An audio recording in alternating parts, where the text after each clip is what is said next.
is more like a kind of a background or some principles that we can hold on to in this particular journey that we are undertaking as ministers of our brothers and sisters in the correctional community. That means particularly to the PDLs.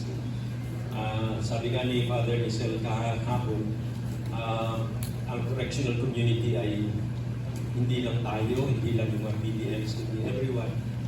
Even the 5 pillars of justice that we oftentimes get into, justices for the peace, the police, PJ, Ngayon, ano po ang mga pwede natin magpakawakang mga prinsipyo dito sa ating ministeryo nito? Kasi ang susunod na mga talks are more specific, talking about criminal justice, taking care of what is yung mga iba't ibang specific areas of concern natin dito sa ministeryo nito.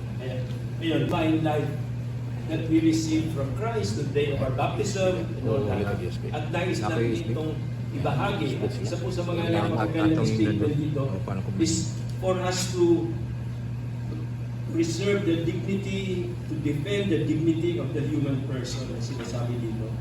Ito precisely ang responsibility, ang patuloy na pinagsisikapan nating maipadama sa mga kapatid nating nasa bilangguan ang kanilang likas na dangal, that basic human dignity that no one can take away from anyone, from even the most criminal of all men, the worst criminal, the mass murderer, the sexual pervert, the mass murderer and all that.